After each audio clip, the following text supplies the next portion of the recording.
अस्सलाम वालेकुम दोस्तों। 2 मार्च 1981 की दोपहर 2:15 पर PIA का तैयारा PK 326 कराची से पेशावर के लिए उड़ान भरता है। जहाज़ में अमले के 5 अफराद समेत 48 मुल्की और गैर मुल्की मुसाफिर सवार हैं।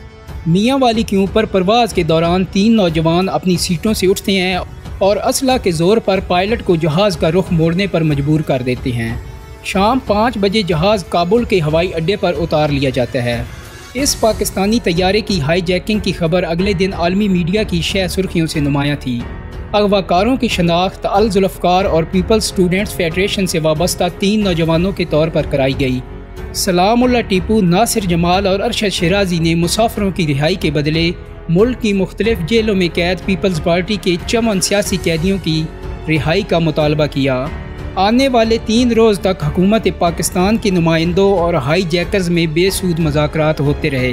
तैयारे के मुसाफिरों में कैप्टन तारिक रहीम भी शामिल थे।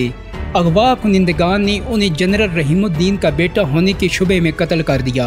उसके बाद किसी मुमकिन एक्शन के खदशे के पेश नज़र 7 मार्च की सुबह जहाज़ ने मुसाफिरों समेत शाम के दारुल हुकूमत दमिश्क का रुख किया।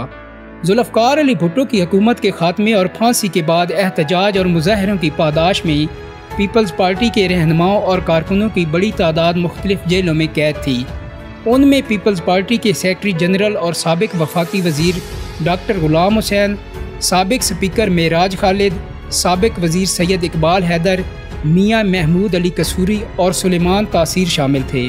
दिलचस्प बात यह है कि फ़िल्म स्टार मोहम्मद अली और हबीब भी सियासी कैद काट रहे थे। इस हाईजैकिंग के बाद आलमी मीडिया में जुल्फ़कार अली भुट्टो के बेटों मुर्तज़ा और शाहनवाज भुट्टो के नाम की गूंज फिर सुनाई देने लगी। पीपल्स पार्टी की उस वक्त की क़यादत ने हाईजैकर्स और इस नई तंजीम से लातअल्की का ऐलान किया। बिला आखिर 12 मार्च को हुकूमत ने जहाज़ के मुसाफिरों के बदले 54 कैदियों को रिहा करने का फ़ैसला किया। उन्हें एक खसूसी तैयारे के ज़रिए 15 मार्च को शाम भेज दिया गया। रिहाई पाने वालों में पीपल्स पार्टी के मरकज़ी रहनुमा और साबिक वफाकी वज़ीर डॉक्टर गुलाम हुसैन भी शामिल थे। डॉक्टर गुलाम हुसैन ने गुफ्तगू में उस वक्त के हालात और अपनी रिहाई की तफसील बताते हुए कहा कि सियासी कैदियों को ज़बरदस्ती शाम भेजा गया था। हम लोग हाईजैकिंग के नतीजे में रिहा होने को तैयार नहीं थे। हमें ज़बरदस्ती हथकड़ियाँ लगा कर तैयारे में सवार कर दिया गया था। मैंने ज़बरदस्ती करने वाले एक एहलकार के सर पर हथकड़ी भी दे मारी थी। उनका मज़ीद कहना था कि चौंके तैयारे के मुसाफिरों में अमरीकी बाशिंदे भी शामिल थे, इसलिए पाकिस्तानी हुकूमत ने दबाव में आकर हमें शाम भिजवाया। साबिक तालिब इल्म रहनुमा आसिफ भट्ट कोट लखपत जेल से रिहा होकर दमिश्क जाने वालों में शामिल थे।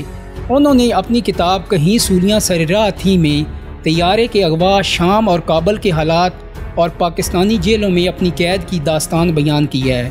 रिहाई पाने वाले रहनुमा और कारकुन 25 दिन तक दमिश्क के एक 5 स्टार होटल में मुकीम रहे, जहां मुस्तकबिल के लाया अमल और जदोजहद के तरीक़ा पर इख्तलाफात ने उन्हें 2 हिस्सों में तकसीम कर दिया। अल जुल्फ़कार के साथ मिलकर ज़ियाउल हक़ की हुकूमत के ख़िलाफ़ अस्करी जदोजहद के लिए रज़ामंद 28 लोगों ने काबुल का रुख किया। बाकियों ने सियासी पनाह के लिए यूरोप का इंतखाब किया।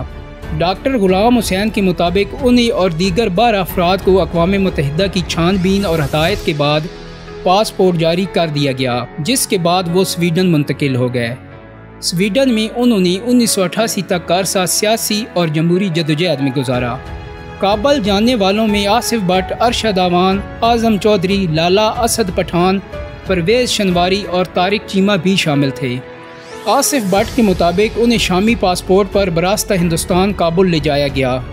जुल्फ़कार अली भुट्टो ने फांसी दिए जाने से कबल कहा था कि अगर मुझे कत्ल किया गया तो मेरे बेटे मेरा इंतकाम लेंगे। बेनज़ीर भुट्टो के नज़दीक उसकी तशरीह थी कि बेटों से मुराद पीपल्स पार्टी के कारकुन थे, ना कि उनके हकीकी बेटे। इंतकाम से मुराद डिक्टेटरशिप का ख़ात्मा और जमहूरियत की बहाली थी। उसके बरक्स मुर्तज़ा और शाहनवाज उसे बाप की तरफ से कातलों से इंतकाम का इशारा करार देते थे। आसिफ भट्ट की किताब के मुताबिक ज़ियाउल हक़ के तैयारे पर साम 6 मिसाइल से हमले का टास्क आसिफ भट्ट, अरशद अवान और आज़म चौधरी को दिया गया। जस्टिस मुश्ताक को निशाना बनाने के लिए लाला असद पठान का इंतखाब हुआ। आसिफ भट्ट, तारिक चीमा और असद पठान खुफिया तरीके से पाकिस्तान में दाखिल हुए। तारिक चीमा ने चौधरी ज़हूर इलाही के ज़रिए सरेंडर करके अपने आप को हुकूमत के हवाले कर दिया। आसिफ भट्ट के मुताबिक उन्होंने ज़ियाउल हक के तैयारे को निशाना बनाने के लिए एक मकान भी किराए पर ले लिया था, मगर बाद में उनकी ड्रामाई अंदाज में गिरफ्तारी से ये मंसूबा अधूरा रह गया। उन्होंने शाही किला लाहौर में दौरान गिरफ्तारी अपने तमाम मंसूबों का इंकशाफ किया तो पहले उन्हें सज़ाए मौत सुनाई गई, जो कि बाद में उम्र कैद में बदल गई। दोस्तों, 40 बरस कबल पेश आने वाले इस वाक़या के किरदारों और मकासद के बारे में मुख्तलिफ और मुतज़ाद राय पाई जाती हैं। डॉक्टर गुलाम हुसैन ने अपनी गुफ्तगू में बताया था कि तैयारा हाईजैकिंग असल में ज़ियाउल हक हुकूमत की साजिश थी। ये काम सलामुल्लाह टीपू से लिया गया। उस वक्त की हुकूमत तैयारा तबाह करके पीपल्स पार्टी को बदनाम करना चाहती थी, मगर अमरीकी बाशिंदों की वजह से ऐसा ना कर सकी। मीर मुर्तज़ा भुट्टो की साहबजादी फातिमा भुट्टो अपनी किताब सॉन्ग ऑफ ब्लड एंड सोड में लिखती हैं कि इस सारे मामले से उनके वालिद का कोई ताल्लुक़ नहीं था। ये हाईजैकिंग ज़ियाउल हक ने खुद करवाई थी ताकि पीपल्स पार्टी को बदनाम किया जा सके। फातिमा भुट्टो के मुताबिक हाईजैकर्स खुफिया एजेंसियों के एजेंट थे। इस वाक़े से नुकसान पीपल्स पार्टी का हुआ और ज़ियाउल हक की हुकूमत मज़ीद मजबूत हुई, जबकि सारे मुआशरे पर मनफी असरात पड़े। फातिमा भुट्टो की मालूमात का ज़रिया उनके वालिद के दोस्त सुहेल सेठ हैं, जिन्होंने उन्हें बताया कि मुर्तज़ा भुट्टो काबल जाकर मुसाफिरों को हाईजैकर्स से छुड़ाना चाहते थे। दूसरी जानिब आसिफ भट्ट अपनी किताब में लिखती हैं कि जेलों से रिहा होकर जब हम दमिश्क पहुँचे तो मीर मुर्तज़ा भुट्टो अपनी कामयाबी पर शादां और फरहान नज़र आ रहे थे। एयर मार्शल असगर खान अपनी किताब में इस हवाले से लिखते हैं कि हाईजैकिंग का वाक़या उस वक्त हुआ जब ज़ियाउल हक की हुकूमत के ख़िलाफ़ तहरीक बहाली जमहूरियत का आगाज़ हुआ। हुकूमत ने इसका फ़ायदा उठाकर पीपल्स पार्टी के ख़िलाफ़ प्रोपेगेंडा किया, जिसका असर ये हुआ कि पाकिस्तान के ज़ेर कश्मीर के साबिक सदर सरदार अब्दुल क़य्यूम खान इस वाक़े को जवाज़ बनाकर MRD से अलहदा हो गए। दोस्तों, इस वाक़े से जुड़े बाज़ किरदारों का ख़ात्मा बहुत ही दर्दनाक तरीके से हुआ। तैयारे के हाईजैकर्स में से एक सलामुल्लाह टीपू को अफ़गान हुकूमत ने फायरिंग स्क्वाड के ज़रिए मौत के घाट उतार दिया। परवेज़ शनवारी आपस की लड़ाई में हलाक हुए। लाला असद पठान कराची पुलिस की फायरिंग का निशाना बने। अब्दुल रज़ाक झरना, उस्मान गनी, इदरीस बेग और इदरीस तूती मुख्तलिफ इल्ज़ामात में फांसी पर चढ़ा दिए गए।